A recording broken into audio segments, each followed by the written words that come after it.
La Journée internationale des femmes, appelée aussi la Journée internationale des droits des femmes, célébrée le 8 mars. Cette date mettant en avant la lutte pour les droits des femmes et pour la réduction des inégalités par rapport aux hommes. La télévision H-Live vous offre cette émission spéciale avec des femmes inspirantes, des femmes de différents parcours, de différents statuts, justement. Donc, on va faire le point, on va voir ensemble cette date qui est le 8 mars, qui est la Journée internationale des droits de la femme. Bonsoir, chers téléspectateurs. Bonsoir, Nathalie. Bonsoir, Myrvline. Bonsoir, mesdames. Effectivement, Myrvline, ce soir, c'est une journée spéciale avec des femmes issues de la communauté et des amis d'Haïti, où nous allons parler de leur activité associative et professionnelle au sein de leur communauté et de la vie de tous les jours. Nous avons avec nous ce soir Madame Lorveline qui va se présenter et Madame Manuela. Nous allons commencer avec Lorveline. Alors, qui êtes-vous? Bonsoir Nathalie, bonsoir Myrvline, bonsoir Manuela et bonsoir à tous les téléspectateurs et téléspectatrices qui regardent l'émission H-Live. Donc merci de m'accueillir sur le plateau aujourd'hui et je suis heureuse de participer à l'émission à l'occasion de la Journée internationale des droits de la femme. Donc je suis Lorveline Renoncourt-Joseph, donc je suis d'origine haïtienne et donc je suis une femme, je ne vais pas dire militante, mais très très engagée. Et donc c'est un engagement qui a commencé très très jeune déjà depuis en Haïti et dans divers milieux, surtout dans l'éducation et puis dans le domaine du droit aussi. Et donc je suis juriste. Bon, j'ai prêté serment comme avocate en Haïti déjà, mais ici j'ai un statut de juriste. Et donc, je participe à plein d'activités associatives. Mais en termes professionnels, j'ai travaillé dans une organisation, une OING comme on dit, qui s'appelle ATD Carmonde. Donc, j'ai passé 15 ans au sein de ce grand mouvement. Et avec des diverses missions, divers endroits, notamment en Belgique et à Reims, où j'ai eu à faire plein de choses. Et je suis présidente aussi d'association. L'association s'appelle l'Amicale des Haïtiens de France, AMAF. Et donc, notre organisation est membre de la plateforme des associations franco-haïtiennes, donc la PAFA. Et donc, à ce titre, je représente aussi la PAFA au sein du conseil d'administration d'une grande association, d'une grande ONG, qu'on appelle Coordination Sud. Eh bien, moi, donc, je m'appelle Manuela das Neves Melao, d'origine portugaise, et je dirais haïtienne de cœur, comme toujours, ce qui me vaut le surnom de Manu Compa, un type surnom d'ailleurs qu'on m'a donné en Haïti. Je suis à proprement dit fonctionnaire, mais ma passion m'a guidée vers la musique, donc le compas en l'occurrence. Et donc récemment, enfin il y a quelques années maintenant quand même, je suis devenue la manager et productrice de Mister Josué, artiste reconnu dans la communauté et puis en France et ailleurs d'ailleurs. Donc Manuela, pourquoi cet amour pour Haïti et pour le compas? J'ai épousé un Haïtien. Ah, d'accord. C'est bien. Donc, c'est un amour de cœur. C'est un amour de cœur, c'est ce que je dis. Je suis haïtienne de cœur, vraiment. Je suis tombée amoureuse de cette culture, de ce pays, de tout ce qui concerne Haïti. Enfin, pour moi, Haïti, c'est tellement magnifique que c'est tout, ça englobe un tout. Et effectivement, la musique en fait partie. Hein. Vous dites que vous êtes amoureuse de ce pays. Vous connaissez Haïti? Oui, bien sûr, j'y suis déjà allée 2 fois. Non, un peu de ce que vous avez vu, de ce que vous avez connu. De ce que j'ai connu. Alors, la première fois où je suis allée, c'était en 2014. J'ai séjourné à Miragoâne. J'ai visité Léogâne, Tigouave, Grand Gouave, et encore plein d'autres choses. Payan, qui est magnifique. Et c'est, comment vous dire, c'est indescriptible tellement cette terre, elle est apaisante, elle est douce. c'est un pays qui fait rêver. Enfin, moi, en tout cas, il me fait rêver. Et j'y suis encore allée donc récemment. Par contre, là, je suis restée près de la capitale, donc à Pétionville. Et alors là, c'est un autre univers. Hein. Miragoâne est beaucoup plus calme, on va dire. Et là, là, on a côtoyé tout un milieu, ce qu'on peut dire les boss d'Haïti, quoi. Donc, c'était impressionnant. C'est pour ça que je dis, et je ne cesse de répéter, qu'Haïti est un pays riche, peut-être pas ce qu'on peut dire en argent, mais en tout cas culturellement, avec ses fruits, ses légumes, ses richesses, enfin, la nourriture, ne serait-ce que aussi la langue créole, pour moi, c'est grande richesse. La Journée internationale des femmes, le 8 mars, donc cette date est vraiment importante pour toutes les femmes du monde. Donc il y a beaucoup de manifestations, beaucoup de conférences et beaucoup d'activités en fait et pour cette date. Il y en a, bon, les féministes aussi, elles disent que c'est pas une date de célébration, c'est pas une fête, mais c'est un moment de réclamation de droits. Donc selon vous, qu'est-ce que vous pensez de cette date? Le 8 mars. De la connotation même, souvent on ne donne pas le bon prononcé ou la bonne énonciation. On dit journée de la femme et on fait référence à la fête des femmes qui peut être assez péjoratif. Et souvent, si on parle à des publics qui ne sont pas avertis. Mais en soi, parler de la journée internationale des droits des femmes, c'est une bonne chose parce qu'on met l'accent sur les acquis. Justement, on sait comment dans l'histoire, il y a beaucoup de choses en termes de droits de femmes qui n'ont pas été respectées.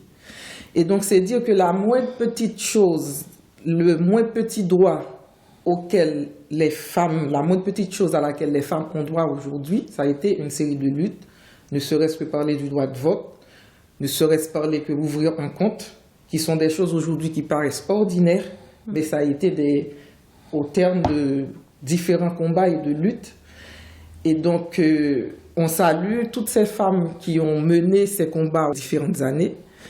Et donc, aujourd'hui, on a la chance, une femme au XXIe siècle a la chance d'exercer le métier de son choix. C'est tant mieux. Mais il reste encore beaucoup de chemin à parcourir, beaucoup de choses à faire. Parce que comme dans l'histoire, il y a certaines tâches qui ont été catégorisées. Et donc, dans le milieu du travail, ne serait-ce que dans le milieu du travail, il reste beaucoup à faire en termes d'égalité entre les hommes et les femmes. Question rémunération, question de temps de travail, où les femmes sont obligées de prendre du temps partiel parce qu'ils ont à côté des tâches ménagères et plein de choses à faire, des obligations familiales auxquelles elles sont obligées, bon, je ne vais pas dire de consentir, mais de toute façon, elles sont obligées de faire. Et donc, il y a encore beaucoup de chemin à faire, beaucoup de choses à faire. Et donc, mettre l'accent aujourd'hui encore sur cette journée, c'est se rappeler, justement, qu'on a encore des choses à accomplir. Oui, qu'on a des droits, hein, qu'on a des choses à réclamer. Oui. La lutte est toujours là. Moi, je dirais que l'Orveline, elle a vraiment résumé ce que je pense aussi, c'est qu'on a fait du chemin, mais on a encore beaucoup de chemin à faire puisqu'il n'y a pas encore une égalité entre hommes et femmes, je dirais, à notre époque. Il y a encore trop de disparités et c'est bien dommage, quoi. Et c'est pour ça aussi, elle l'a souligné si bien, c'est les droits de la femme et non la journée de la femme. Et à la rigueur, il n'y a pas de journée pour les droits de l'homme. Donc c'est une journée, je pense, où on doit faire honneur en rappelant effectivement tous les combats, toutes les luttes qui ont été gagnées par nos mères, nos grands-mères et toutes les autres femmes aussi qui sont aujourd'hui dans la politique et tout autre. Oui, l'Orveline a tout dit, je pense. Enfin, elle résume vraiment ce que moi je pense aussi, c'est acquérir des droits et c'est important. La France a effectivement beaucoup évolué, mais dans d'autres pays, malheureusement, ce n'est pas le cas et c'est bien dommage. Tout à fait. Donc, on a parlé de nos droits, alors on va parler de vos quotidiens. Alors, quel est votre engagement au quotidien au sein de vos associations, de votre vie de tous les jours? Tout à l'heure, j'ai dit que je suis juriste. Oui, on connaît votre engagement. Pour le moment, voilà. Et donc, pour le moment, bon, j'ai décidé de changer aussi, de faire autre chose. Et donc, quand je parlais d'égalité homme-femme aussi tout à l'heure, je m'engage aussi dans un autre chemin Parce qu'en ce moment, je fais une formation en ressources humaines. Et donc, pour voir si je peux travailler par la suite dans ça, pour un peu faire bouger les choses aussi, en ce sens-là. Côté association, donc notre association, l'Amicale des Haïtiens de France, on travaille dans le milieu de la promotion de la culture. Et donc, c'est pour ça qu'on met en place des bibliothèques de proximité en Haïti. Donc, on est dans le domaine du développement local. Et puis, en France, les activités aussi sont axées sur l'accompagnement et l'aide. Et on fait des activités dans le cadre du Festival des Solidarités. Et puis, pour la PAFA, quand j'ai parlé de coordination sud tout à l'heure, déjà à la PAFA, je fais partie de la cellule d'accompagnement. Et puis, en tant que représentante de la PAFA au Conseil d'administration de coordination sud, je suis référente migration. Et puis, bon, comme une chose ne marche pas sans l'autre, comme on dit, donc je me suis récemment engagée aussi à Entraide protestante, c'est la branche qui est à Cergy, et dans l'accompagnement social des migrants. Donc c'est du bénévolat, c'est les activités associatives. On va faire une petite parenthèse pour continuer. Qu'est-ce que la coordination sud? Coordination sud, déjà le nom, ça veut dire coordination, solidarité, urgence et développement. Et donc c'est une grande plateforme nationale, une grande plateforme française qui réunit 177 ONG françaises. Et donc le but de Coordination Sud, donc pour dire en gros les objectifs, c'est déjà promouvoir les enjeux de la solidarité internationale, donc promouvoir ces enjeux pour influencer les politiques en matière de solidarité, d'urgence, de développement et de solidarité internationale. Et puis, la plateforme aussi coordonne les actions, enfin, coordonne ces ONG françaises dans le but, justement, de défendre leurs intérêts et pour les représenter auprès des pouvoirs publics. Donc, c'est comme pour porter une voix commune sur un ensemble d'enjeux en rapport avec la solidarité internationale. Et ce n'est pas que les pouvoirs publics français, donc c'est tout type de partenaires, que ce soit privé, public, au national et à l'international. Et puis ils ont un côté aussi d'apporter, de mettre en œuvre des actions pour renforcer les capacités de développement des différentes ONG membres. Donc en gros, on va dire que c'est une grande plateforme qui réunit presque toutes les grandes ONG françaises, et dont la PAFA, et CCFD Terre Solidaire, ATD Carmonde, dont j'ai fait partie à un moment, Secours catholique, donc et voilà. Et moi, en tant que référente migration, c'est divisé en commissions et groupes de travail. Donc il y a commission migration, commission santé, commission genre, jeunesse, etc. Et au niveau de la commission migration dont je suis référente, donc on essaye, quand il y a des textes de loi qui apparaissent, de voir quels sont ceux qui portent atteinte aux intérêts des différents membres de l'organisation, et puis de réfléchir aussi à des solutions pour influencer les politiques en matière migratoire, que ce soit au niveau national et européen. Et donc c'est pour ça qu'on est en dialogue aussi avec l'Union européenne sur tout un ensemble de sujets. Est-ce qu'au sein de la coordination sud, il y a une antenne en Haïti, une parenthèse, non? Non, on a parlé de diverses ONG, est-ce que parmi ces ONG, il y en a une qui s'occupe d'Haïti ou bien qui est implantée en Haïti? En fait, c'est une plateforme française, donc le siège est en France. Oui. Mais par contre, comme la PAFA, qui représente une cinquantaine d'associations haïtiennes, est représentée. D'accord. Donc on va dire que par le biais de la PAFA et toutes les autres organisations aussi par exemple CCFD, Terre Solidaire, Secours Catholique, qui mènent des actions aussi en Haïti dans différents endroits du monde. Donc ces pays-là sont représentés de manière indirecte. Ok, d'accord. Très bien, merci. Donc on passe à Manuela. Manu Compa. Manu Compa, voilà. Oui, ça a commencé effectivement il y a 22 ans. Je ne savais même pas qu'Haïti existait. Et quand j'ai rencontré donc mon mari, j'ai appris à connaître Haïti. Et la première musique qu'il m'a fait écouter, c'était Haïtienne Troubadour. Et là, ça a été une déclaration d'amour pour moi. Et c'est à partir de là où mon amour pour la musique est né. Et tout ce qui touche Haïti, je me suis beaucoup intéressée à la culture, à l'histoire. Vous avez une histoire extraordinaire pour moi. Donc je ne suis pas à proprement parler donc, dans une association. J'œuvre pour les artistes. Mon approche qui s'est faite il y a quelques années par le biais de Mister Josué me conduit aujourd'hui à m'occuper d'autres artistes en Haïti, de jeunes artistes.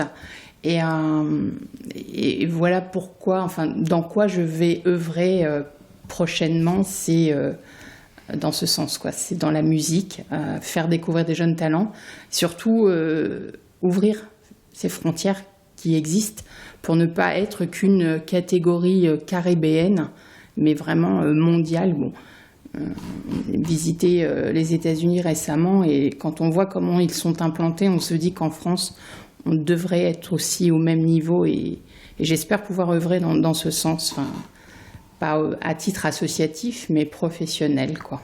De vraiment avoir un engagement concret, enfin, voilà. Je ne veux pas simplement être juste la manager d'un artiste, mais des artistes jeunes haïtiens d'Haïti. C'est très bien, c'est très bien. Participer dans une grande aventure, c'est très bien. Oui, c'est un gros challenge, j'avoue. D'accord. Il y a très peu de femmes d'ailleurs dans ce milieu. Oui, ça c'est vrai. Félicitations alors. Ça c'est vrai. Moi, en fait, je vais revenir sur la journée internationale des droits des femmes, puisque de nos jours, bon, je sais pas pour Nathalie, mais pour moi, j'ai pu remarquer qu'il y a un combat entre les femmes féministes et les femmes non féministes. C'est ça? Et cette histoire, j'ai besoin d'une réponse parce que moi, je suis pas féministe, je sais même pas. Je sais pas si je suis féministe ou pas.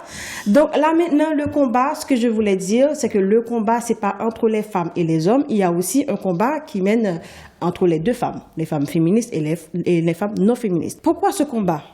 Quelle différence qu'il y a entre une femme qui est féministe et une femme qui n'est pas féministe? Moi, je ne sais pas non plus. Comment reconnaît-on une femme féministe? Vous avez parlé de diverses associations, d'engagement. Mais ça a été, vous rencontrez des féministes. Vous voyez, même lorsque vous ne savez pas, vous pouvez définir que telle ou telle femme est féministe. Ou pas. Oui. Et moi, je dirais enfin, si on rentre dans la logique des choses, quand on dit féministe, c'est surtout des femmes qui sont engagées et porteuses d'action et qui ont des revendications par rapport à cette cause-là des droits de la femme. Mais je croyais que c'était toutes les femmes. Ce droit-là, je croyais que c'était pour toutes les femmes. Oui, mais on peut s'investir aussi dans d'autres femmes, dans d'autres causes, dans d'autres... Quand tu dis qu'il y a la différence entre les femmes féministes et les femmes non féministes, je sais pas, on est toutes des femmes. Mais pas féministes.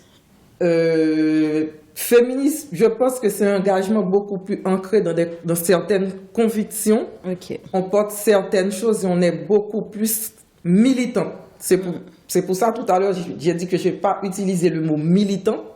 Je préfère dire que je suis engagée. Okay. Ça ne veut pas dire que même si je n'ai pas l'étiquette féministe comme on entend, comme veut la définition du mot, c'est pas pour autant s'il y a une injustice, je vois une injustice qui touche les femmes, que je ne vais pas prendre la parole et dénoncer ce qui se fait. Donc, bien qu'en étant en recul sur certaines choses, mais on peut chacune agir de notre côté pour faire avancer cette conquête au nom des droits. Et donc je pense que toutes les femmes, d'une certaine manière, sont féministes. Non, Sont plus ou moins. non, je vais pas dire féministes. Plus ou moins. Je vais pas dire féministes. On est plus. Bon, je parle. Bon. Ici, je parle pour moi. Pour vous, voilà. Peut-être on est plus du côté revendication. Parce que dans l'histoire, on a tellement connu, enfin, on a lu, on a vu des choses, et même des fois aussi dans la vie quotidienne, il y a des choses qui nous révulsent. Donc, on peut souvent être dans un sentiment de révolte aussi. Et sentiment de révolte peut amener aussi, je vais pas dire je vais pas dire les mots un peu qui sont trop forts. Oui. Ça peut porter aussi à dire des choses qui dépassent un peu la pensée et notre imagination. Mais après, si on veut aussi, on peut porter nos revendications un peu plus loin, aussi s'engager avec, je sais plus comment s'appellent ces groupes-là qui protestent tout le temps, qui enlèvent les femmes. On peut porter nos revendications un peu plus loin. Mais moi, ce que je trouve et que je pense, il ne faut jamais, parce que les extrêmes, ça tue toujours. Il ne faut jamais que ça devienne trop... on est dans les revendications, certes, mais il y a... Je ne vais pas dire qu'il n'y a pas une limite à ne pas dépasser, mais il ne faut pas trop déborder les Moi, cadres. je pense que c'est trop débordé, puisque c'est là maintenant la question de féminisme, ça arrive dans la famille. On dit quand une femme est soumise, c'est que les féministes voient ça très mal. Donc ça arrive trop loin, je pense. Donc je ne parle pas pour Nathalie, pour les autres, mais je pense que soumission dans la famille, c'est bien ça. Je ne sais pas. Après, soumission, le terme aussi... Qu'appelle-t-on la soumission? Non, ça veut dire, bon, si mon mari... prenons par exemple que mon mari a l'accès à mon portable. Pour les féministes, elles vont voir ça, c'est un peu déplacé d'avoir le mot de passe de mon portable. Après, quand on connaît ses droits aussi, moi, je ne dirais pas que c'est déplacé. Moi non plus. Hein. Mais après, comme... différents textes de loi aussi garantissent le droit à la vie privée, le respect de la vie privée. C'est pas pour autant parce que c'est ton mari, il a droit de venir, tout le monde a droit à son jardin secret. C'est pas parce que c'est mon époux qu'il peut venir fouiller dans ce qui t'appartient. N'est-ce pas nous le respect, définir ça? Le respect de la vie privée, ça porte sur les correspondances aussi.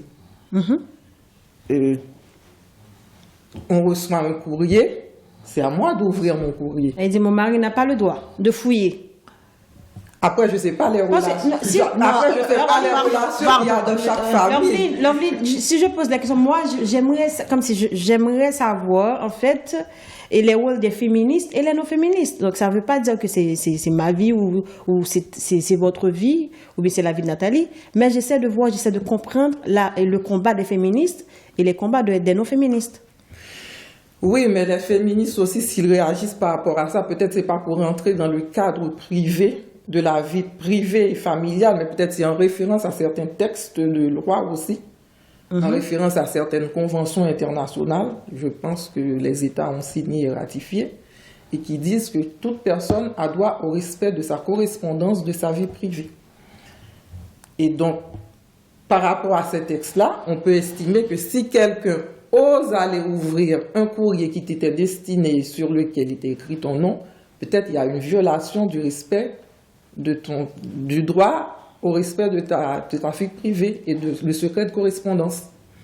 Manu, c'est quoi de tout ça, question de féministe et pas féministe? Eh bien, je me suis jamais vraiment penchée sur le mot féministe. Enfin, du peu que j'ai pu voir dans les médias, je trouve que ce sont des gens qui vont trop dans les extrêmes, dans les causes qu'elles défendent.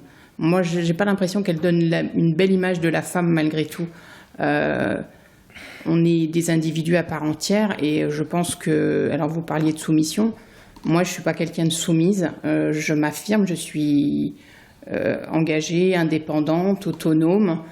C'est comme ça qu'on m'a élevée. Donc, pour moi, je sens pas un domaine de soumission vis-à-vis de l'être humain, hein, que ce soit d'une femme ou d'un homme.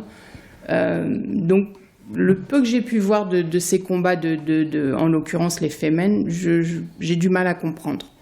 Je pense qu'aujourd'hui, une femme, elle a le droit de décider si elle veut avoir un enfant, si elle veut monter une entreprise. Je pense, alors après, je sais pas, hein, peut-être que moi, j'ai eu une éducation qui m'a permis, qui a fait que j'ai pu m'ouvrir et aller vers ce dont j'ai envie. Peut-être que c'est effectivement pas le cas de toutes les femmes, et c'est peut-être ça qu'elles défendent. Maintenant, moi, je suis une femme, et je suis pas une féministe, je pense pas. La femme est la femme, l'homme est l'homme, enfin, ça paraît... Il y a quelques années, mon mari faisait le ménage et moi, je me dis, mais c'est à moi de faire le ménage. Ma mère m'a appris à faire les tâches ménagères et en fait, non, c'est tous les deux ensemble et voilà. Après, j'ai pas d'engagement aussi important que ces féministes, mais il faudrait peut-être que je me penche sur la question, qu'est-ce qu'une féministe en fait, avant tout? Lorveline, on va quand même retourner sur la question de féminisme parce qu'on a parlé de la soumission, de nos droits.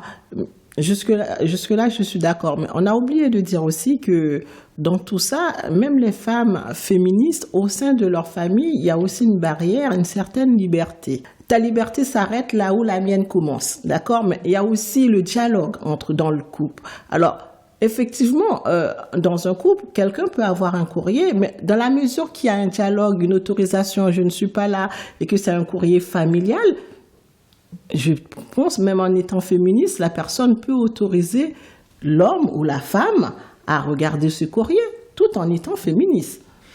Oui, tu as bien dit, la personne peut autoriser. Donc, s'il y a autorisation, c'est-à-dire il y a déjà une acceptation. Donc, j'accepte que tu ouvres pour moi. Mais quand on dit courrier familial, c'est différent. Si ça vient au nom des deux, évidemment, il peut ouvrir. Même en étant un courrier personnel. On va dire qu'il y a des couples qui n'ont rien à se cacher. On est bien, il n'y a pas de tension. Je connais plus ou moins, parce qu'on ne connaît pas réellement la personne. Pour se protéger soi-même, on va dire, chaque personne a son jardin secret. Cependant, gardez la tête claire, hein, en restant neutre.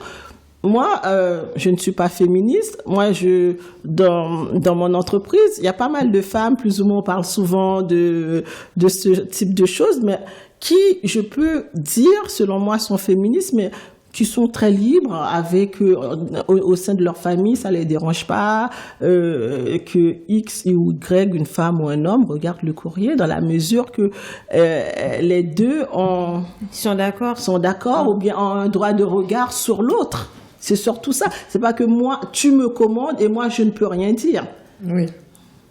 Oui, c'est ça. Donc, s'il y a ce dialogue, il y a l'autorisation, oui, pourquoi pas. Chez moi aussi, mon époux peut regarder. Mais c'est toute la question, c'est parce que, et comme on était sur le mot soumission, et je pense aussi c'est un mot aussi qui vient de très loin, et dans l'histoire, et même au niveau de la Bible aussi. Et donc, ce mot soumission, moi, je pense que c'est un peu fort. Et si on part de ce mot-là, et certaines familles se basent encore, après c'est un peu compliqué. Donc, j'allais dire, si certaines familles regardent que ce mot-là, pour mettre une certaine, c'est pas ascendance, mettre une certaine pression, une barrière, une certaine barrière en termes de tout ce que la femme peut avoir comme liberté. Donc, c'est dans ce sens-là, je trouve que c'est condamnable. Parce que soumission, ça rejoint plus ce que nos ancêtres ont vécu en termes d'esclavage qu'autre chose. Si on reste bien dans la définition du mot, donc être soumis, c'est ne même pas pouvoir lever la tête. Oui, donc chérie, tu sors pas. Et donc, c'est ça. Et donc là, on revient à des années-lumière de tous les combats qui ont été faits pour justement reconquérir ne serait-ce que la liberté de penser, de parler, oser dire des choses, et même en termes, on n'est plus homme, quoi. Ouais, c'est Et ça. même reconnaître l'individu comme personne, on revient des années en arrière si on doit encore remettre ce mot soumission sur la table et traiter la femme comme une esclave, quoi. Ouais, c'est ça. Chérie, tu termines à 18h, 18h05, tu dois être à la maison. Ça fait- Oui, donc, oui, là, c'est vraiment un peu fort. C'est bizarre. Donc, je trouve le mot, c'est fort quand même. Ouais, c'est Si- fort. après, si on parle de dialogue, on parle de conciliabule, on parle de bonne entente dans la famille, tout peut se faire avec la Ouais, je bonne pense que entente. le dialogue, c'est vraiment important dans une relation. Donc, pas que le couple, mais de toute relation, le dialogue, la communication, c'est simple, c'est plus simple que ça. Mais attention, parce qu'il y a communication et communication, parce que aussi c'est dans la vie en général, dans la société, il y a des gens qui peuvent, et c'est connu, celui qui a le monopole de la parole et qui sait mieux parler que l'autre, exerce quand même un pouvoir de domination et de manipulation aussi. Ouais, c'est vrai, c'est vrai. Et donc même avec le dialogue, Je suis l'autre d'accord. peut être manipulé aussi. Et Ça donc, devient une communication à sens unique. voilà. Bonne note de prise, bonne note de prise. Loveline Manuela. En fait, là, de nos jours, et on remarque que, et pour qu'une femme s'affirme, ou bien pour on dit, bon, cette femme, elle s'affirme, elle doit être indépendante. L'indépendance chez la femme, c'est quoi et comment? Peu importe, du coup. L'indépendance, moi, c'est primordial pour moi. J'ai une image en tête et cette femme qui me disait « Je ne peux pas quitter mon mari parce que je dépends de lui financièrement ». Et alors, par exemple, moi, ça a été le moteur de ma vie, c'est être une femme indépendante, autonome financièrement, ne pas dépendre d'un homme, avoir mon propre argent, ma propre... apporter ma décision à ce que je gagne, à ce que je fais. Et ce qui n'a jamais rien enlevé d'ailleurs à mon rôle de femme, d'épouse ou de mère. Alors là, c'est primordial. Là, c'est un appel où je lance à toutes les femmes, c'est d'avoir sa propre autonomie financière, ne jamais dépendre d'un homme. Alors là, je vais passer pour une féministe. On a chacune en nous une part de féminisme. Ouais, je pense, ouais, voilà. Ouais, Par surtout cacher avec ça, certaines- ouais. et ça, c'est quelque chose. Alors, ça vient aussi peut-être de la culture de nos parents. La femme s'occupait des enfants à la maison, préparait les repas et accueillait son mari quand il revenait du travail. Moi, je me suis refusée à ce genre de vie. Non, je voulais être indépendante. Et ça, bah, du coup, ouais, je suis une féministe. Je vais donner une anecdote. J'étais avec des amis, on parlait justement de ça, de la vie de tous les jours, le rôle de la femme. Est-ce que pour être une bonne femme au foyer, il faut servir son mari. Lorsqu'il sort du travail, il est assis, le repas est fait.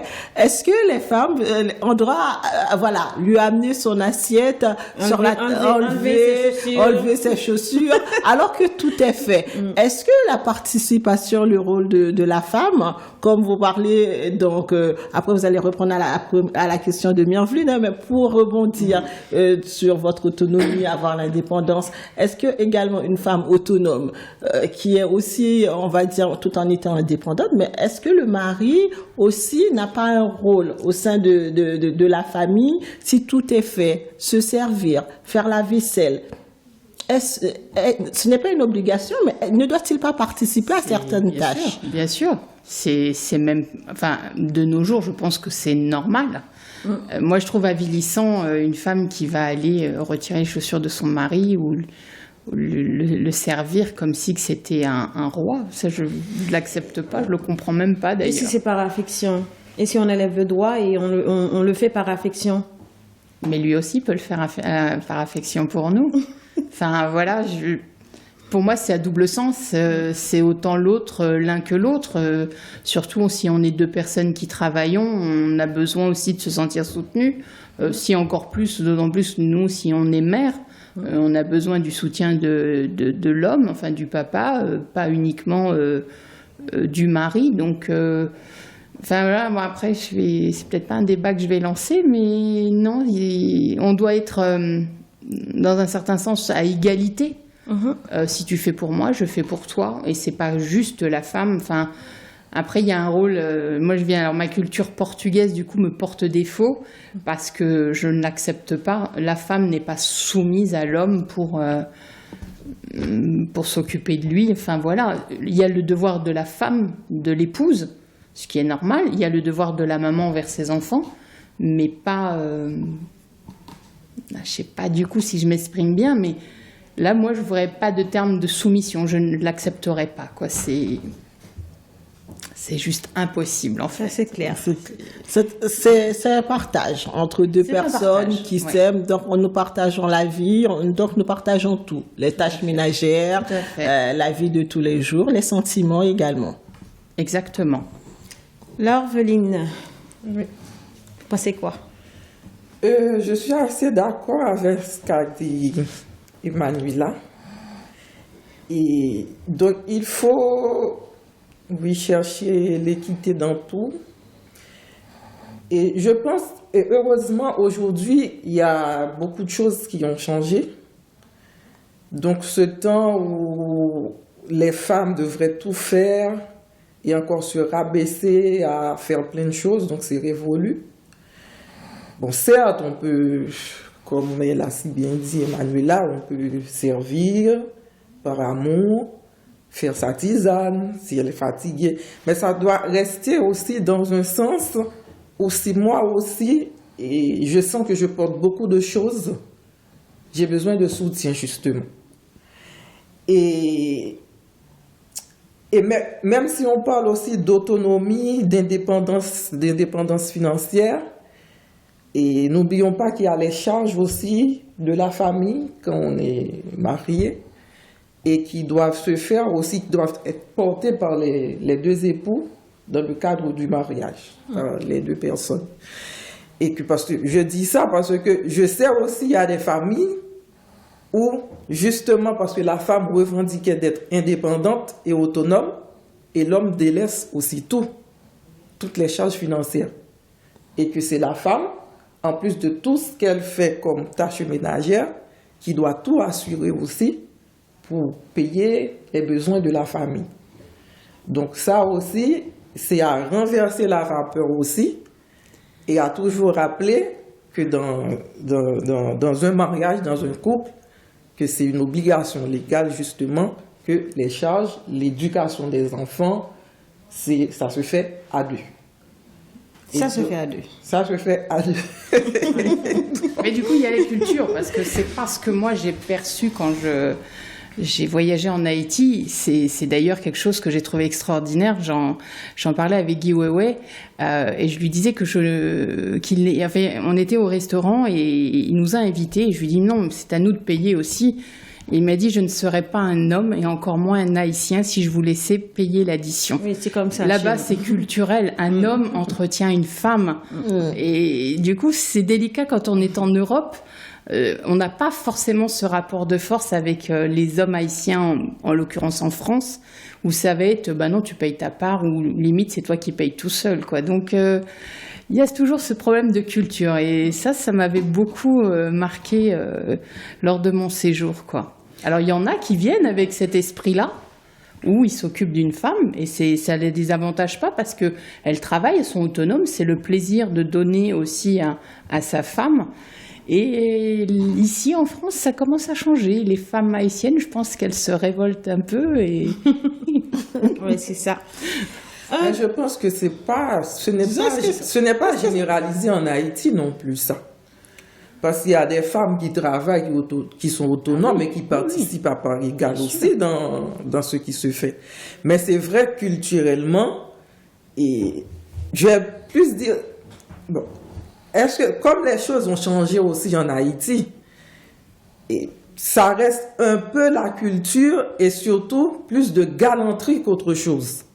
Quand on parle d'invitation au restaurant, c'est plus une galanterie, une sorte de protection aussi. Mais après, c'est juste pour ne pas penser qu'on reste encore en Haïti au XVIIe siècle. Non, certainement, c'est sûr. Parce que moi, j'étais pas mariée, mais je connais des femmes qui sont autonomes et même qui étaient mariés. Et souvent, ça arrive aussi en Haïti comme ça arrive aussi en Europe. Des hommes qui ont peur de prendre leurs responsabilités et qui s'enfuient et laissent les femmes avec toutes les responsabilités. À ce moment-là, elles sont obligées aussi de se démener. Tout à fait. Oui, c'est des cas rares. Donc voilà. C'est des cas rares. Un petit rappel pour nos chers téléspectateurs. Et vous suivez une émission très spéciale et à l'occasion de la Journée internationale des droits de la femme. Et on reçoit pour vous Lorveline et Manuela. Nathalie. Donc, on a parlé des hommes, donc parlons aussi des enfants. Est-ce facile de pallier vos activités, la vie professionnelle, administrative, associative, à la vie familiale et tout en étant mère? Quelle est la place de vos enfants? Et bon, je peux... Allez-y. Une femme, avant tout, c'est l'instinct maternel, être mère. Enfin, vous êtes maman. Oui. Bon, Oui, voilà. maman. Bon, oui. Moi, j'ai 2 garçons que je salue d'ailleurs, Graciani et Junior. Et moi, ce que je pense, et quand on est maman, et on ne peut pas arriver à séparer sa vie de mère de celle d'épouse ou sa vie professionnelle. Après, c'est ma façon de voir les Donc, choses. vous parlez pour vous. Voilà. Ouais. Et donc, tout est lié dans un sens que si je ne travaille pas, je ne peux pas contribuer à nourrir ma famille. Donc ça, c'est important. Les enfants sont importants parce que, et comme je leur dis toujours, c'est la prunelle de mes yeux. Et donc, quand on dit des mots et qu'on ne veut pas rester que sur le contour, on dit des mots forts, il faut montrer Les actions? Il faut, voilà, par des actions, montrer qu'on n'a pas seulement pensé, mais qu'on est vraiment dans ce qu'on dit et dans ce qu'on veut faire. Et donc, les enfants aussi, ils prennent modèle sur ce que font les parents aussi. Donc, on essaie toujours, et bon, moi, j'allais dire mon époux et moi, donc j'essaie toujours de laisser du temps pour les enfants. C'est important parce que leur avenir en dépend. Prendre un peu du temps pour aller au musée, faire une journée récréative, une petite sortie. Déjà, même dans la vie de tous les jours, apprendre les leçons aussi. Parce que l'enfant, s'il ne se sent pas encadré, tu peux avoir réussi dans plein de choses. Si tu ne réussis pas tes enfants, moi je pense que c'est un échec que tu porteras dans ton cœur à vie, quoi. Et donc, la priorité, c'est ça, je pense. La priorité, c'est ça. Faire l'avenir des enfants, mais en ne négligeant pas tout ce côté, parce que moi aussi, je dois me réaliser. Si je m'occupe que des enfants et je ne me réalise pas moi, donc la preuve, ce soir, je suis avec vous. C'est un choix. Et c'est le papa, voilà, c'est un choix.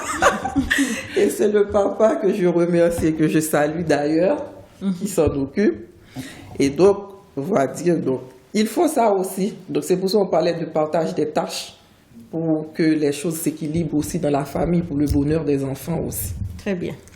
Manuela. Manuela, quand elle a reçu la question, elle s'est interrogée et elle s'est dit, mais sa place à elle, elle est où dans cette question? Il y a la maman, il y a la femme active, il y avait aussi, il y avait trois sujets, la femme active, la mère. La femme et son époux. Voilà, l'épouse, voilà. Et du coup, je me suis dit, mais moi, je suis où, là? À quel moment je m'occupe de moi? Où suis-je? Et c'est vrai, effectivement, alors la grande part, quand on est maman, c'est de prioriser nos enfants. La deuxième part, c'est la vie professionnelle. Et après, un petit peu aussi pour le mari. Enfin, ça fait beaucoup, en fait. Si on prend une journée pour une femme, on n'est pas... on n'a pas beaucoup de place pour nous-mêmes et c'est pas facile, en fait. C'est pas évident. Comme l'a dit Lorveline, L'éducation, c'est très important. Alors moi, je ne sais pas quel est l'âge de vos enfants, mais en tout cas, le mien, qui est aujourd'hui adolescent, j'ai l'impression qu'il a plus besoin de moi, à part être sa ménagère ou sa cuisinière. Petit, oui, quand ils étaient petits, on s'est consacré à leur éducation, à les conduire à l'école, enfin à faire tout ce qu'on devait faire, ce qui fait que moi, par exemple, à cette période, j'ai mis ma carrière professionnelle un peu en retrait. C'était eux qui étaient prioritaires. Aujourd'hui, on redéfinit les rôles. Il a moins besoin de moi. Je suis toujours présente, mais moins. Le travail, bon, du coup, je fais ce que je dois faire, normal. J'ai pris plus de temps donc dans mon engagement envers la culture haïtienne et après envers moi-même, quoi. Là, on revient au droit. Je m'octroie le droit d'être une femme et de prendre du temps pour moi, quoi. C'est important. Et pas simplement aller chez le coiffeur, mais des fois juste se poser, aller dans un parc ou n'importe quoi, mais s'octroyer du temps à soi. Et je trouve que c'est important pour garder le plein équilibre de tous ces emplois, parce que nous, on a plein d'emplois, quoi. L'homme, je pense pas qu'il en ait autant. Enfin, lui, il va passer le professionnel, le sport et les copains peut-être. Donc nous, le match, le football, et voilà. Donc c'est ça. Voilà. Donc du coup, moi cette question, elle a titillé mon esprit et du coup, faut s'octroyer. Mesdames, octroyez-vous du temps à vous. Laissez aussi des fois les papas se débrouiller avec les enfants et les tâches ménagères aussi. Voilà, donc, et nous sommes pratiquement arrivés à la fin de cette émission spéciale, mais il nous reste une dernière question pour vous, mesdames. La question piège. Non, c'est pas du tout piège. C'est une question très facile, justement. Donc, vous allez parler de vos ambitions pour l'avenir. Oui, moi j'ai dit un peu parce que comme je suis dans une phase d'évolution professionnelle dans le domaine des ressources humaines, donc déjà mon ambition c'est de réussir ce bout-là de ma vie. En gros. Oui, moi j'ai dit un peu parce que comme je suis dans une phase d'évolution professionnelle dans le domaine des ressources humaines, donc déjà mon ambition c'est de réussir ce bout-là de ma vie. Et puis en termes de parcours associatif, les ambitions c'est pouvoir concrétiser ce que j'ai commencé avec Haïti. Ok. Et parce qu'on sait il y a plein de choses qui peuvent arriver et qu'on n'arrive pas au bout. Et donc les ambitions, c'est pouvoir mettre les bouchées doubles pour aider les jeunes avec les projets de bibliothèque. Et puis surtout ce que j'aimerais que, en termes, là où ça devrait aboutir, qu'on arrive à mettre en place des projets intergénérationnels dans les milieux en Haïti, où les bibliothèques sont installées, parce qu'on sait comment, dans certains endroits, le dialogue peut devenir difficile entre certaines communautés.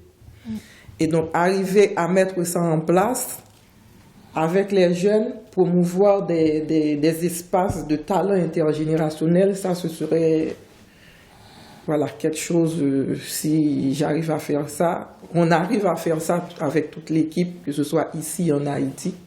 Donc j'aurais dit que c'est un combat gagné, quand on parle en termes de combat et de droit. Manuela, l'ambition de Manuela, enfin je dirais de Manu Compa en tout cas, c'est de créer une passerelle avec Haïti, avec les jeunes talents d'Haïti, pouvoir les orienter, les guider, les inscriptions par exemple à la SACEM, tout ce genre de choses, enfin tout ce que j'ai appris aux côtés de Mister Josué pendant ces 3 dernières années, je voudrais le mettre à profit pour pour d'autres talents. Et même aujourd'hui, je suis contactée par des artistes haïtiens. Et je pense que c'est satisfaisant de voir que du coup j'avance. Alors peut-être pas à la vitesse où je l'aimerais, parce que c'est pas facile d'évoluer en tant que femme dans le milieu du compas. Je pense que vous le savez qu'en Haïti il y a très très peu de femmes, ne serait-ce que chanteuses déjà. Donc femmes d'affaires dans le milieu musical, il y en a quelques-unes, mais très peu. Et moi je voudrais avoir l'ambition de finaliser ce label que je voudrais créer et faire connaître les jeunes talents d'Haïti, parce que Haïti est bourré de jeunes talents, quel que soit le domaine. Il n'y a pas que la musique. Ils sont très, très doués, de leurs 10 doigts, et je trouve ça extraordinaire de pouvoir les faire connaître au monde, pas uniquement en France. C'est d'aller un peu partout. Et alors là, on va acquérir les capacités, parce qu'il faut connaître le droit. Même si j'exerce le droit du travail, là, c'est un autre domaine où on a besoin d'avoir des connaissances. Et donc, l'ambition, elle est là aujourd'hui, c'est de finaliser ma professionnalisation dans la musique et après faire découvrir les jeunes talents d'Haïti. Très bien, mesdames. Donc, nous vous remercions. Donc, on vous laisse le mot de la fin. Si vous avez un mot à dédier aux proches, aux téléspectateurs pour cette journée internationale des droits des femmes, à vous. Alors moi, je ferai une dédicace à des femmes merveilleuses, en l'occurrence ma grand-mère, ma maman, et à toutes les femmes du monde. Toutes les femmes du monde. Soyez fortes, soyez toujours combattantes et autonomes aussi et indépendantes. et partagez toutes vos connaissances, parce que c'est important, c'est ce qui construit, je pense, un individu, c'est de connaître son histoire, sa culture, et c'est important de faire la transmission. On n'en parle pas souvent, mais transmettez votre culture, votre connaissance à vos enfants et ainsi de suite, parce que c'est important. Moi, je dirais, quand on parle à l'occasion de cette journée-là des droits des femmes, et de se dire toujours, quand on parle de droits, on ne parle pas de faveur. Donc, un droit n'est pas une faveur. Et donc, il y a beaucoup de choses dont on bénéficie, dont on jouit aujourd'hui. Il faut penser à tous les instants que d'autres ont combattu pour les avoir. Et donc, nous, toutes les femmes aujourd'hui, ont leur part de responsabilité aussi, ont des choses à prendre en main pour continuer à faire évoluer en permanence ce chemin. Et donc, je dis, bon, c'est pas une fête, mais qu'il faut penser à plein de choses. Je salue toutes les femmes, où qu'elles soient. Et je dis aussi bravo pour les engagements de certaines, de toutes celles qui s'engagent dans plein de causes, de choses diverses et variées, et pour faire aboutir un jour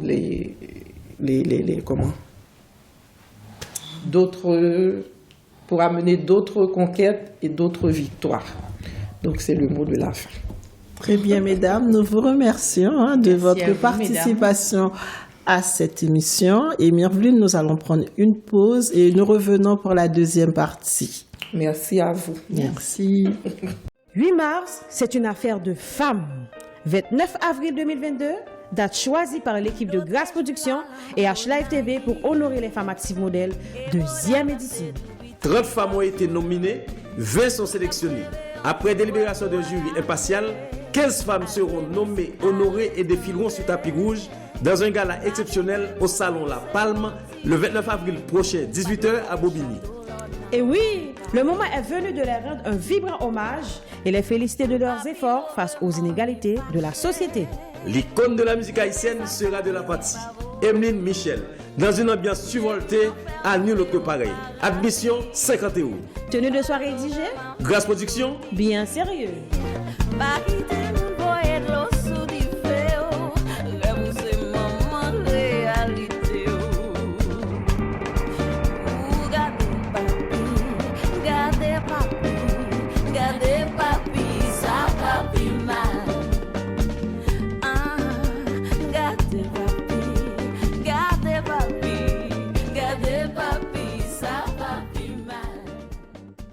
Et voilà, nous sommes arrivés à la deuxième partie de cette émission spéciale et pour la journée des droits de la femme. Et tout à l'heure, on a entretenu avec Lorveline et Manuela. Très bien. Donc, on a abordé des sujets importants, l'indépendance chez les femmes et féministes. C'est quoi une féministe? Et en plus, le quotidien. Donc, on a abordé plusieurs sujets avec ces femmes. Donc, on va continuer sur le même sujet. Et nous allons recevoir Jorda, Madame Jorda, dans un moment. Tout à fait. Mais tout d'abord, Myrvline, nous allons parler de la soirée de gala de femmes. Certainement. On va parler de la soirée de gala de femmes actives modèles.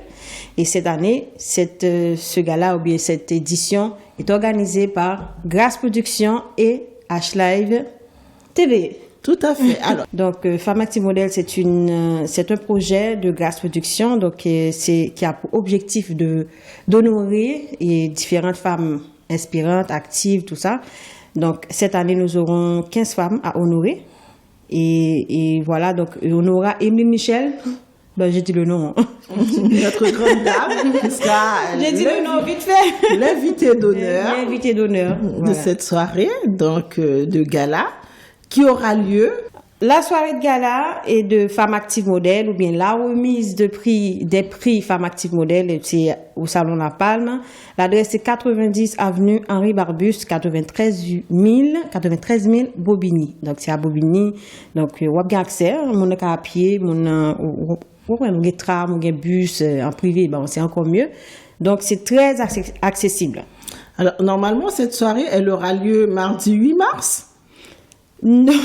Parce que c'est la journée de la femme. C'est vrai, c'est vrai, parce que l'année dernière, le projet et Femmes Actives Modèles, c'est toujours dans le mois de mars. Oui. Et l'année dernière, c'était le 4 mars. Ouais, ça veut dire le 8 mars, cette soirée. Et aujourd'hui même, nous étions supposés à mettre belle rade soirée nous sur nous, belle rade gala nous, mais malheureusement, vu à la crise sanitaire qui a compliqué, qui a tout basculé, donc on est obligé de le faire le 29 avril, le vendredi 29 avril, au Salon La Palme à 19h. Alors, ça veut dire que le 29 avril, alors j'arrive comment? Comme on dit en créole, vente déboutonnée? Vente déboutonnée. En fait, l'admission, c'est à 50 € et puis on a la garantie que n'a bon manger. Vente déboutonnée. Ou qu'à venir sans manger, ou qu'à venir faire, ou quand même faire 3 jours jeûne même. Juste chita ou bien clean, bien mettez belle tenue soirée sous tout ça et puis n'a cerveau et ça qui peut garantir aussi dans la soirée ça, c'est que tout le monde est spécial. Donc il n'y a pas que les femmes actives modèles. Une fois que vous acceptez de supporter les femmes qui fait des choses importantes dans la communauté, qui fait des choses importantes dans la société, c'est ce que vous-même sont monde spécial tout. Très bien, mais Myrvline, manger, d'accord, mais qui est-ce qui va manger ça? Manger, donc cette année, on aura et comme traiteur Ange Wedding Planner. Donc c'est lui-même qui a assuré manger pour nous-mêmes. Bon, en tout cas, j'ai déjà goûté ces mets et franchement, rien à dire. J'espère que vous allez venir découvrir ces délices parce qu'il n'y a rien à dire. Elle cuisine vraiment très, très bien. En termes de goût, c'est très bon et en termes de présentation, c'est top. C'est top. Ange Wedding Planner, donc c'est lui-même qui a assuré belle décoration, belle présentation. Donc ça veut dire que soirée ça, nous prenons temps, nous prenons ça pour nous organiser, pour nous réaliser. Pour 15 femmes ça au cap honoré et jour 29 avril 2022. Alors, où peut-on trouver le ticket et à quel prix? Et je le disais tout à l'heure, c'est à 50 €. Mais si mon veut pour pack VIP, par exemple, si vous dites bon, son famille de 4 personnes, vous dites que vous voulez une table pour famille, ou un pack qui a 400 €, que n'a bon 3 bouteilles, c'est choix pas. On va nous laisser de l'eau sucrée. Non, je rigole.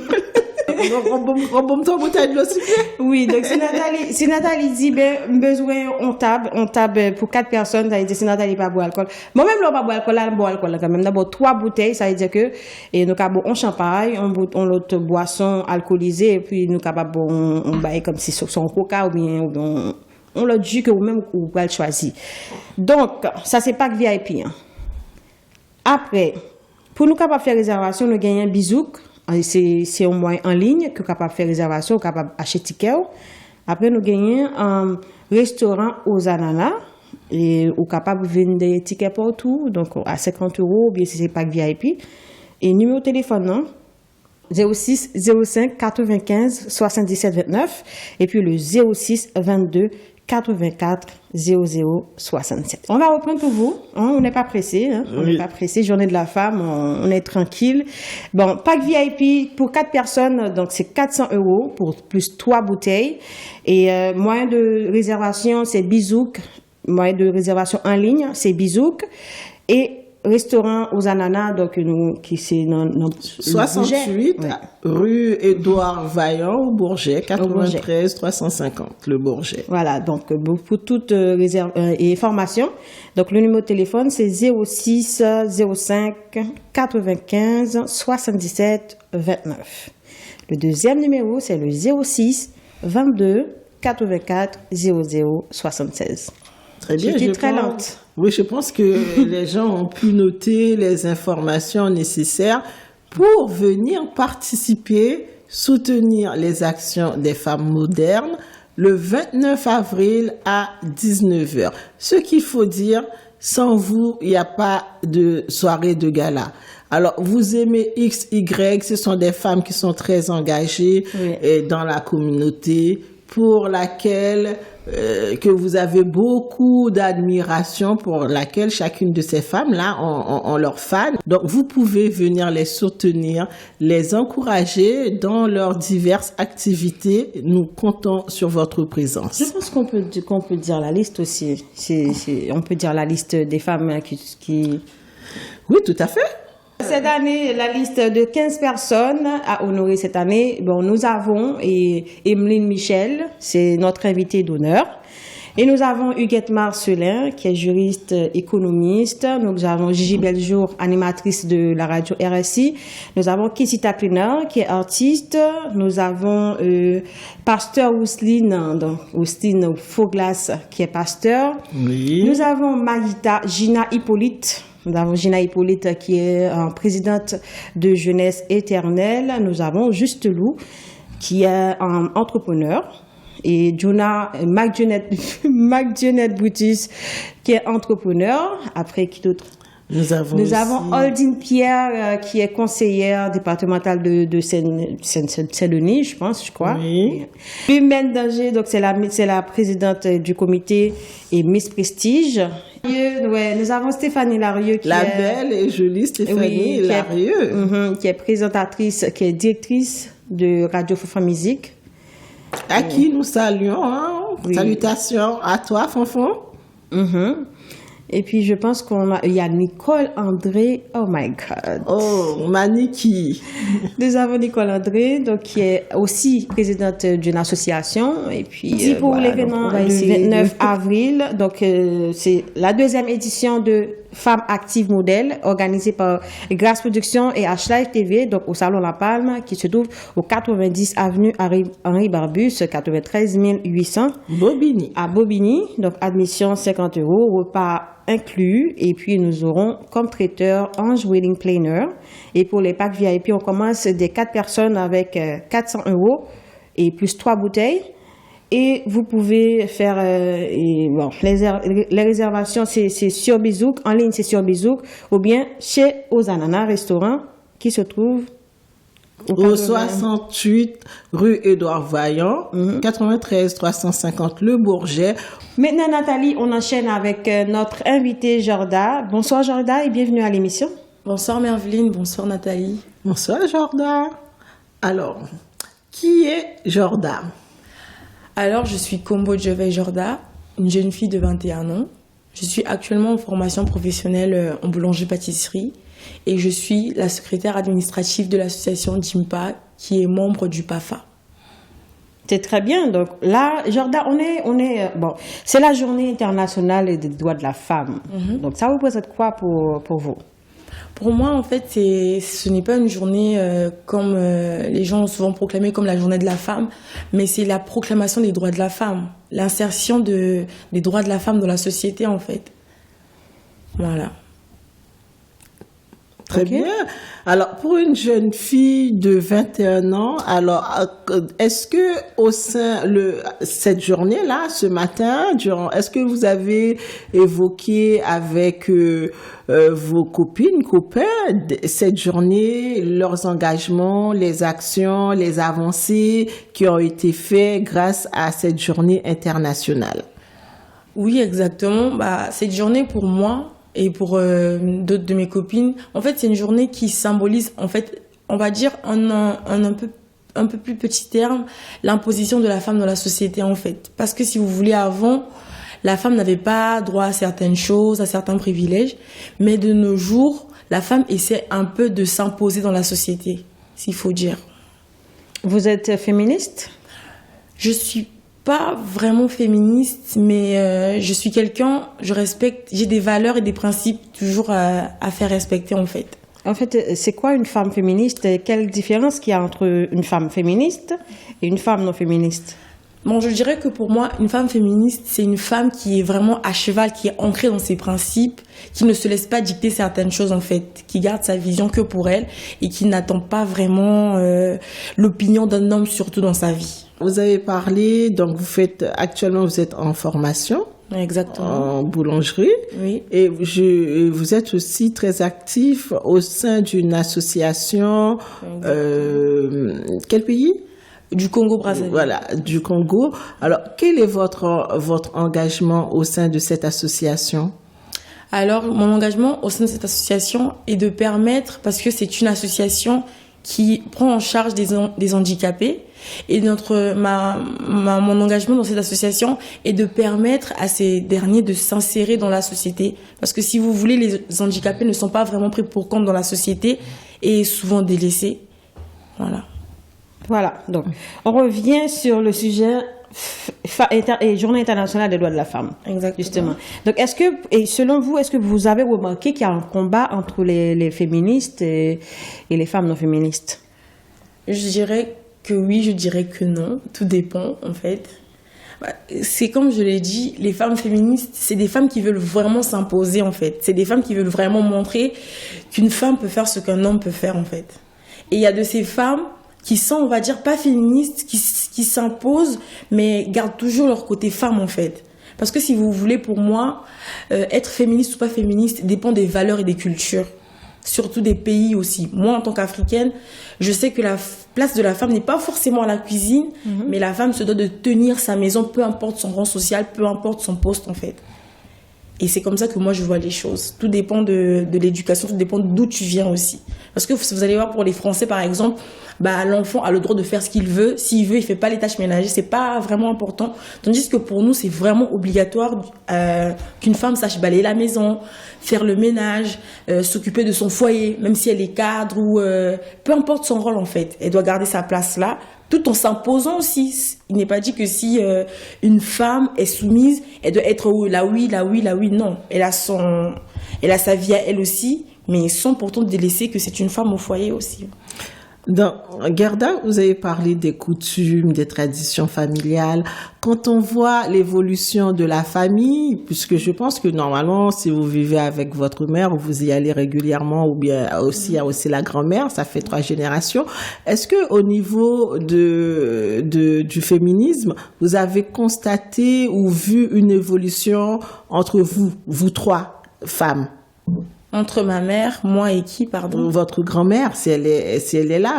Vous avez parlé de comment tenir la maison, de notre côté, votre indépendance. Est-ce que quand vous êtes, vous 3 réunis, vous échangez sur ça, quelles sont les positions de ces 2 femmes? Quand on est 3, pour dire, on sent déjà la différence de génération, en fait. Il y a ma grand-mère, il y a ma mère, il y a moi. C'est vrai que c'est la même racine, on va dire, c'est l'arbre généalogique, mais il n'y a vraiment pas les mêmes bases, parce que vraiment, on n'a pas la même génération. On va dire, nous sommes de la génération, comme on dit, la génération, entre parenthèses, télévision, vous voyez, on copie beaucoup plus les Occidentaux, si vous voulez, pour nous, les Africains, vous voyez. Mais tandis que nos grands-mères, surtout elles, sont un peu toujours archaïques, attachées à ces racines-là. Veut dire que ma grand-mère, pour elle, par exemple, on va prendre un exemple, on dit une femme au foyer n'a pas le droit de se délaisser. même si elle a 4-5 enfants, elle se doit toujours d'être belle, peu importe les conséquences, peu importe les circonstances, qu'elle soit enceinte ou pas. Alors que pour ma grand-mère, par exemple, elle est beaucoup attachée à ça, ce qui veut dire qu'elle s'en fout d'être bien habillée ou pas. Elle, son rôle, c'est juste de servir son mari, qu'il mange, qu'il ait toujours le sourire, en fait. Tandis que moi, quand je suis à la télévision et que je vois, ouais, les Kardashians, c'est une femme d'affaires et tout, je me dis à un moment, mon mari, s'il a faim, il se fait un sandwich et tout. Mais en fait, c'est la génération aussi qui impacte sur... c'est ça qui fait marquer la différence, en fait, entre nous trois. Donc, il y a quand même une évolution. Exactement. Qui est plutôt positive, cette évolution à travers ces 3 générations. Exactement, oui. Certainement. Donc, Jorda, on continue sur la journée internationale. Donc, après, on pourra continuer avec et vos fonctions, qu'est-ce que vous faites, tout ça. Est-ce que vous êtes marié? Est-ce que vous avez des enfants? Donc, ça nous intéresse. Bien sûr. Bien sûr. Donc, l'indépendance chez les femmes, comment ça se produit? Comment, est-ce que c'est une bonne chose? Bon, je vais laisser le côté féministe. Bon, on va justement parler, en général, une femme indépendante, c'est quoi? Pour moi, parce qu'il faut toujours que je parle de moi, parce que je partage pas forcément la même opinion que vous, tout à fait. Femme. Mais pour moi, une femme indépendante, c'est tout simplement une femme qui peut se prendre en charge. Tout simplement. Une femme indépendante. Voilà, pour moi, c'est ça. Se prendre en charge, comment? Une femme indépendante, en gros, en fait, c'est une femme qui peut se prendre en charge en tout et pour tout, sur tous les plans, en fait. Pour moi, c'est ça, une femme indépendante. Qui ne dépend pas de X ou d'Y, qui ne dépend pas de papa, qui ne dépend pas d'un homme, qui ne dépend pas de, je sais pas, de la CAF ou quelque chose comme ça, en fait. Pour moi, même la CAF. Ouais. Donc, une femme d'affaires, en gros. Exactement. Une femme, pas forcément d'affaires. S'il y a une femme, elle est docteur, et elle est, je sais pas. C'est une femme indépendante. Une femme active. Exactement. Qu'on appelle ça. Voilà. C'est même ça le mot, une femme active. C'est ce qu'on parlait tout à l'heure. Oui, c'est ça. Exactement. Moderne. Oui, c'est ça. C'est une parenthèse, comme vous avez dit, les tickets et tout ça, 4 personnes, 400 € quand même, quand tu entends ça, t'es pas indépendante, tu te dis, oh, 400 €, je vais voler ça où? Mais quand t'es une femme d'affaires, t'es une femme active, tu te dis, bon, c'est rien. 400 €, on va faire un petit sort entre filles. En fait, voilà, quoi. Donc, pour moi, c'est ça. Donc, bon... Bienvenue est plutôt sur la journée de la femme. Ah oui, parce qu'il y a tellement, c'est vrai, parce qu'il y a tellement de sujets, il y a tellement de questions et sur la journée de la femme, parce que là, et comme je disais à Manila et Loveline, tout ça, il y a des féministes qui disent que bon, cette journée internationale de droits de la femme, ou bien cette journée internationale des femmes, justement, c'est pas un moment de célébrer, c'est pas un moment de célébration, c'est un moment qu'on réclame nos droits. Qu'est-ce qu'on, tu me dois quelque chose. Bon, excusez-moi. Non, j'allais pas dire. Tu vois, donc ça veut dire que c'est le moment de réclamer et comment, est-ce que c'est les valeurs? Ou bien est-ce que c'est des choses qu'on va créer? Donc comment on va faire? Comment on peut faire pour cette journée internationale? En fait, pour moi, cette journée, c'est... En fait, les droits de la femme, c'est la place de la femme, en fait. Comment je vais dire ça? En fait, les droits de la femme, c'est pourquoi la femme doit être qu'à la cuisine, alors qu'elle peut être aussi dans un bureau, alors qu'elle peut être derrière une voiture en train de conduire. En fait, c'est briser cette glace qui dit que... En fait, la limitation de la femme, pour moi, c'est comme ça que je représente la journée des droits de la femme, en fait. C'est de briser cette glace entre l'homme et la femme pour dire que oui, la femme, elle doit aller au marché, elle doit s'occuper des enfants, elle doit pas aller travailler. C'est ça, en fait. Si vous voulez, à l'époque, relatant l'histoire française, il y avait les clergés, il y avait les privilèges. Ils n'avaient pas tous les mêmes droits, en fait. Les clergés, les privilèges, eux, ils payaient pas d'impôts. Il y avait le clergé, le tiers-état. Tiers-état, voilà, merci. Et ils payaient pas, ils n'avaient pas les mêmes, droits. C'était les tiers-états qui payaient aux clergés. Exactement, les impôts, les taxes et tout ça. Aux bourgeois, aux rois. Mais après, à un moment, ils se sont révoltés et tout ça, et ça a été aboli. C'est comme cette journée, en fait. Que oui, on a des droits aussi, que la femme doit être traitée autrement qu'avant, en fait. Mais est-ce qu'il y a évolution dans ce combat? Oui, il y a évolution. Comment vous pouvez l'expliquer? Je vais prendre mon exemple à moi. Moi, depuis que je suis née, j'ai jamais vu une fille qui fait boulangerie. Jamais de ma vie. Parce que quand tu dis une fille va faire boulangerie, ils vont te regarder, ils vont te dire non mais ça va pas. Mais voir que moi, je fais boulangerie, je tiens une pelle. Les gens, tous les jours, je reçois ça. Il y a des gens, ils viennent, ils me disent bonjour madame, vous êtes boulangère? Je dis mais oui monsieur. Ils sont vraiment étonnés. Ils disent, il y a un monsieur qui m'a dit waouh, qu'est-ce que le monde évolue. Là, je me suis dit ouais, le 8 mars, ça va aller, on y croit. Donc c'est pour dire qu'il y a des domaines dans lesquels les femmes ne pouvaient pas exceller. Il y a des domaines, par exemple, une femme qui est leader, une femme qui est manager, une femme qui est directrice et qu'elle gouverne des hommes. Hier, on ne pouvait pas voir ça en fait. On se disait que la femme, c'est... Mais aujourd'hui, voir ce genre de choses, franchement, c'est vraiment beau à voir. Et on a vraiment... j'ai vraiment la foi que ça va aller de l'avant en fait. Bon, là maintenant, je laisse un petit peu le sujet de féminisme.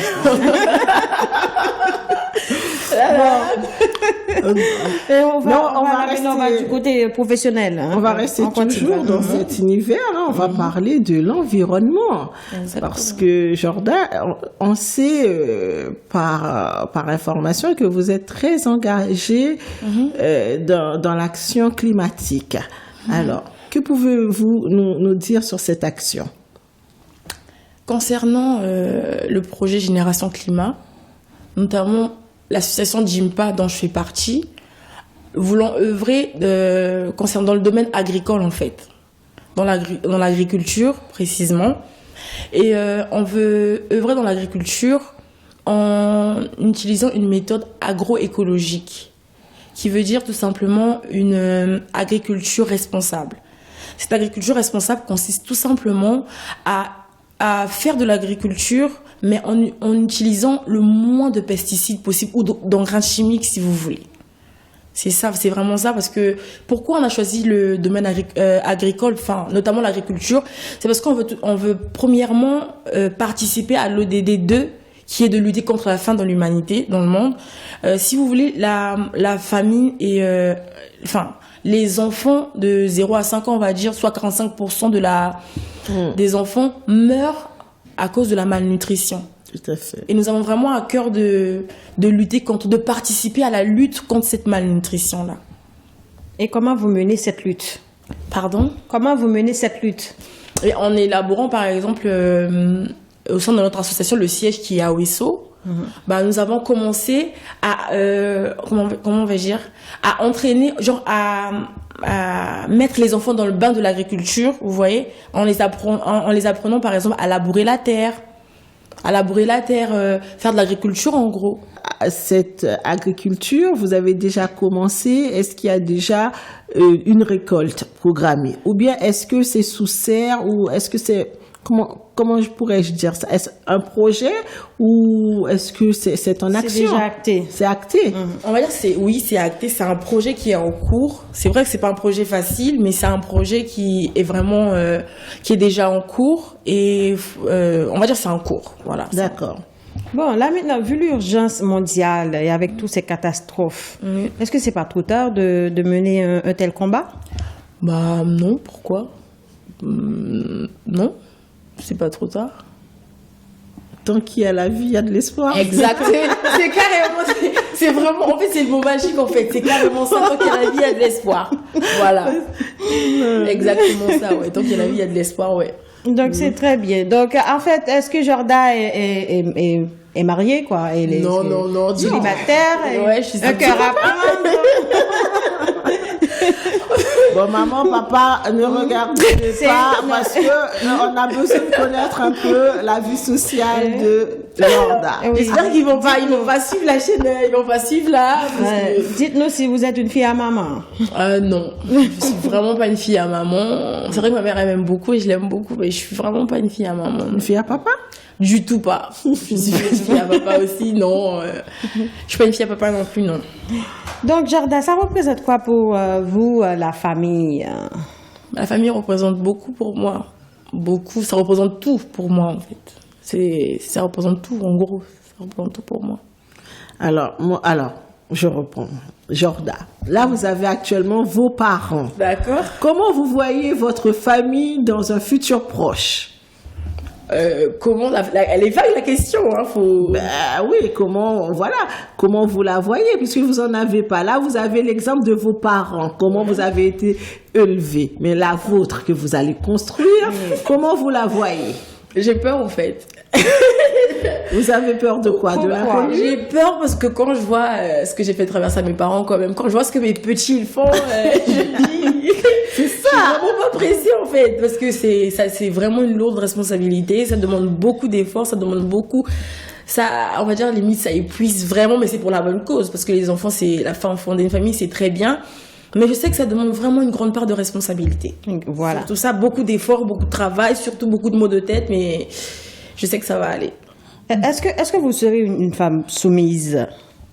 Tout dépend de votre définition de la soumission. Parce que c'est un sujet très sensible.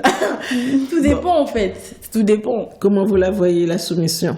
Moi, la soumission, c'est que je mets mon mari à sa place, je le respecte en tant qu'homme, chef de famille. Je fais mon devoir de femme, mais il n'y a pas à aller en dessus de ça, en fait. Il sera le chef de famille? Oui, le chef de famille. Il n'y aura pas nous sommes chefs? Non, chef de famille, genre c'est lui.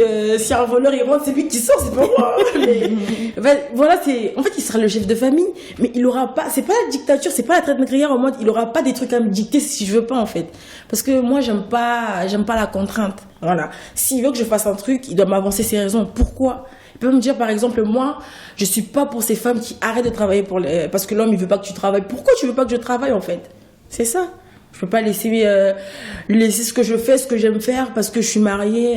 Il faut vraiment qu'on en discute. Moi, ça passe pas avec moi, désolée. Donc, il y a le dialogue. Déjà. Exactement. Le dialogue est primordial dans cette relation. Exactement.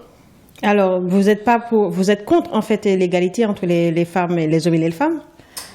Bon, oui, je suis contre ça, oui. Je suis contre ça parce que la femme ne sera jamais égale à l'homme, ça en est sûr.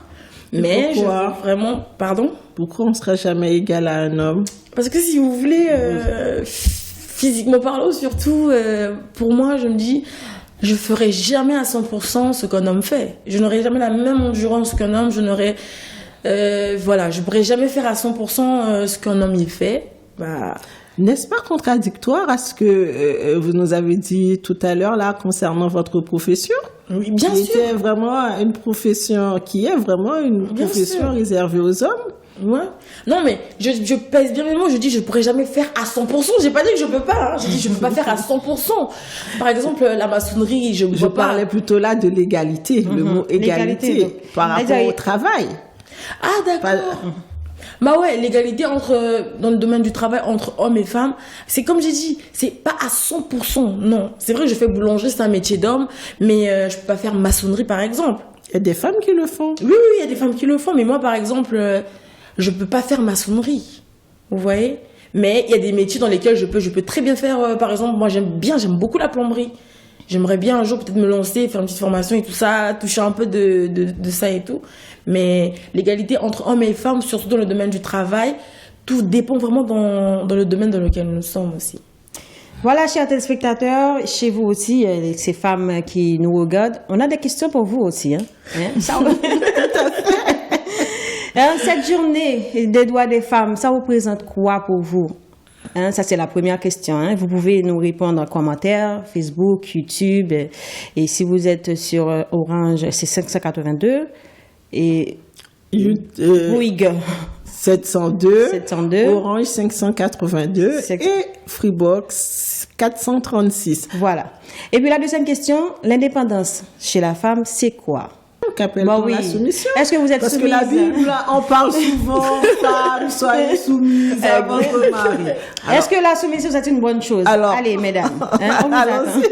Association. Bon, ne soyez pas timide, vous pouvez remplir le Facebook ou le YouTube. Pas égoïste, les hommes aussi, vous pouvez réagir face à ces questions. Donc, est-ce que c'est important est-ce que vous voulez une femme soumise? Vous préférez une femme soumise? Une femme indépendante? Voilà, tout ça. Donc, et cette journée, ce combat que les femmes mènent, la Journée internationale des droits des femmes, est-ce que vous êtes pour ou contre? On vous attend? D'accord, là maintenant, entre-temps, on continue avec Jordan. C'est à vous.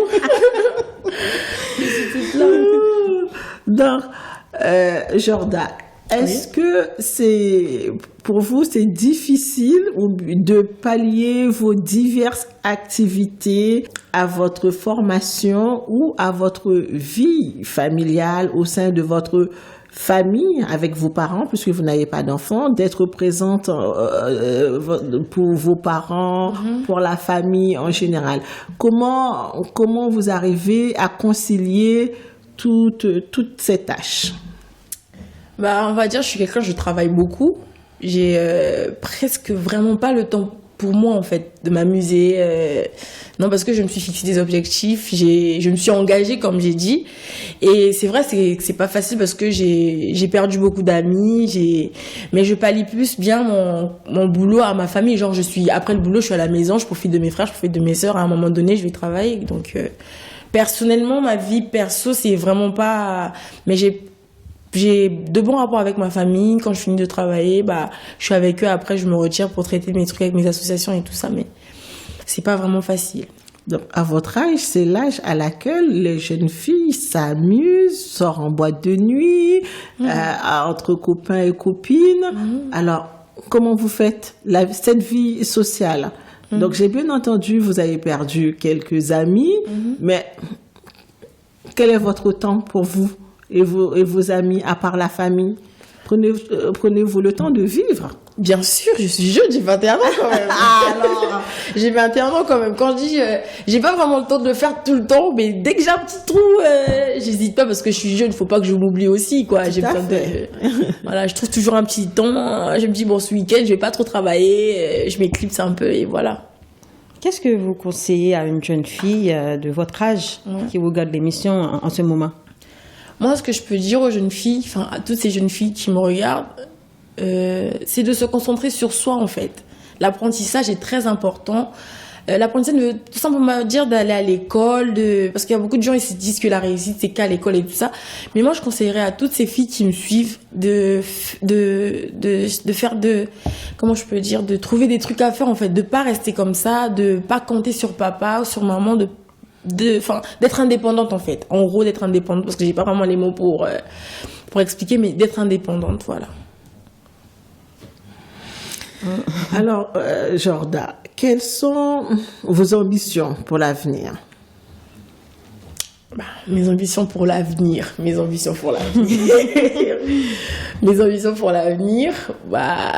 Déjà que j'aimerais vraiment avancer dans mon engagement avec l'association dans laquelle je suis et œuvrer encore plus parce que j'ai un grand projet qui me tient à cœur et j'en parlerai pas, mais voilà, j'ai un grand projet que je tiens à cœur, que je vais réaliser et bien d'autres projets encore pour pas aller dans les détails. Voilà. Et au niveau sentimental et professionnel? Au niveau professionnel, j'ai encore du chemin à faire, j'ai encore des trucs à apprendre parce que je suis pas encore arrivée là où je suis, mais déjà, ma mission en ce moment, mon objectif clé est de me former afin d'aller transmettre le savoir à ces enfants handicapés de l'association. Parce que je suis en formation pour aller former aussi ces derniers, au Congo bien sûr. Bon, voilà, donc... Et au niveau sentimental, alors? Au niveau sentimental, ça te concerne. Tant qu'il y a la vie, il y a de l'espoir, hein. Très bien. Voilà. Donc, en fait, nous sommes pratiquement arrivés à la fin de cet entretien. Donc, s'il y a quelque chose que vous voulez ajouter sur votre profession, ou bien si vous voulez passer une annonce pour votre relation, ou bien si vous voulez vous aventurer, si vous êtes un cœur à prendre, donc c'est le moment. Si vous allez laisser un numéro de téléphone, voilà, c'est le moment. Hein. Là, maintenant, vous êtes libre de faire ce que vous voulez. Une petite dédicace familiale, ça, je pas. Non, pas de dédicace précise, mais salut Haïti. J'aimerais bien y faire un tour quand même, essayer un peu de parler le créole parce que c'est beau à entendre. Je salue toute ma famille, je salue les handicapés depuis le Congo s'ils me suivent. Et voilà, c'est tout. Donc, Jorda, nous vous remercions de votre participation à cette journée internationale de la journée des droits des femmes. Donc, merci à vous et à votre association. Merci à vous aussi. On espère vous voir pour pour une nouvelle date. C'est pas, il y a pas que la journée internationale. Bien sûr. Donc, parce que vous avez un package assez intéressant. Donc, félicitations à vous. Merci beaucoup, merci. Ce fut un plaisir de vous rencontrer. Surtout que vous brillez, vous êtes toute belle. Merci. C'est vraiment un plaisir, je vous en prie. Merci. Donc, alors, Nathalie. Evelyne, on arrive à la fin de cette très belle émission. Est-ce que, en mot de fin, on peut rappeler à nos chers téléspectateurs notre journée, notre deuxième édition de la journée des femmes? Donc, la soirée de gala aura lieu le 29 avril. Le 29 avril au Salon La Palme. Donc, c'est une soirée en hommage aux 15 femmes. 15 femmes inspirantes, 15 femmes actives. Donc, vous êtes invités. Et cette année, on aura Aimée Michel comme invitée d'honneur. Femme active. Depuis que je suis jeune, j'entends parler de cette diva. Je me rappelle pas l'avoir vue de près. Tu vois, et on entend régulièrement Rachel qui dit oui, mon idole, la femme qui m'a inspirée à devenir chanteuse. De la voir. Voilà. Et cette icône, vous qui nous regardez, vous avez l'occasion de la rencontrer en vrai le 29 avril. Alors, vous aurez accès à faire un selfie avec elle. Hein? Alors, si vous aussi, vous voulez voir une légende vivante, ne ratez surtout pas cette soirée de gala. Alors, qui aura lieu où? C'est au Salon de la Palme et c'est à Bobigny, 90 avenue Henri Barbus, 93 000 Bobigny. Donc, cette soirée, c'est le moment de venir applaudir ces femmes, soutenir ces femmes et inspirantes. J'allais dire indépendantes. Elles sont indépendantes aussi. Également. Hein? Je pense. Hein. Elles sont modernes, actives. Elles sont modèles, elles sont indépendantes, elles sont actives. Donc, je pense que c'est le moment. Donc, pour les réservations, vous pouvez le faire sur Bizouk en ligne ou bien chez Ozanana, restaurant Ozanana qui se trouve au 68 rue Édouard Vaillant, Le Bourget, 93 350. Voilà. Donc, on vous dit à très bientôt. Merci. Avant de partir, on doit remercier Jorda et Manuela. Oui. Et puis L'Orveline. Et on leur dit, puisque nous sommes le 8, on les reverra demain, le 9, dans votre émission Santé à ta porte, sur le thème l'obésité et nutrition, en compagnie du docteur Woodline, lui. Elle sera encore une fois avec nous. Alors, je te souhaite, Nathalie, bon combat. Bon combat et à toi, bon combat, chers téléspectateurs. Bonne lutte à toi. Oui, et ça c'est un bonne combat. Journée, une très bonne journée de la femme indépendante et forte. À toi et à toutes les femmes qui ont participé à cette très belle émission. À l'année prochaine, bien sûr. Au revoir tout le monde. Au revoir à vous.